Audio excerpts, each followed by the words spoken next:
on, everybody? The last 3 days, me and my son went up to the scrapyard and we've been collecting some cash to pay off these bills. Today we're going to load a little scrap up and make a trip up to the scrapyard, trying to make a few extra bucks.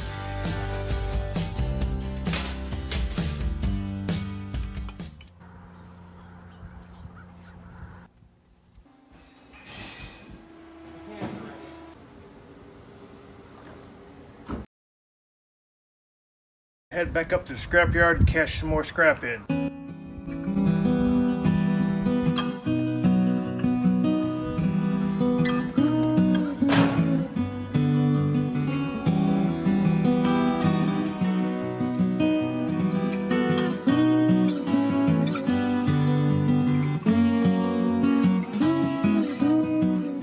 What's going on, guys? We're making another trip up to the scrapyard today.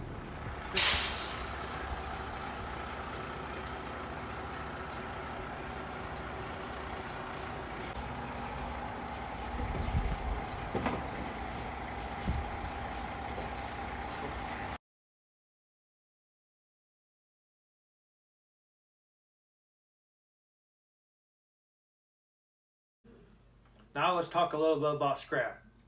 Right now the scrap prices ain't the greatest. Last year in about June or July the scrap prices peaked out. Copper was about $4 a pound and scrap metal was roughly close to 300 bucks a ton.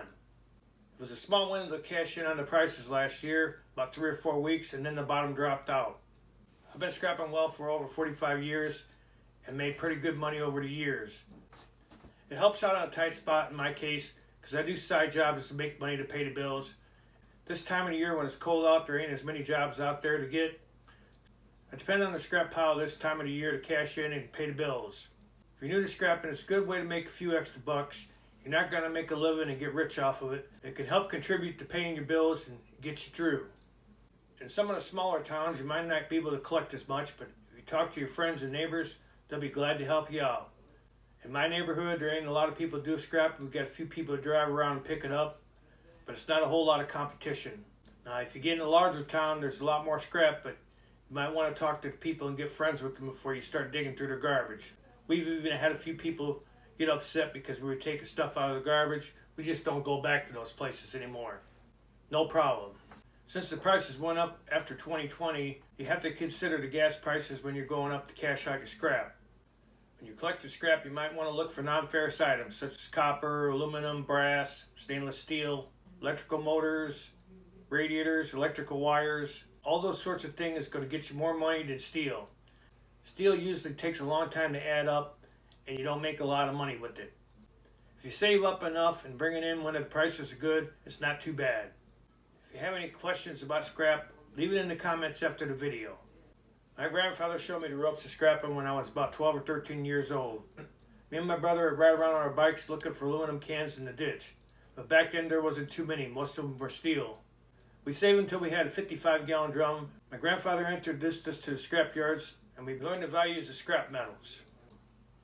You can look on YouTube or Google and you look under National Ice Scrap. And when you click in, it'll give you the recent prices. A rough estimate of the average prices that are going on. Some areas it might be close, and other areas it ain't.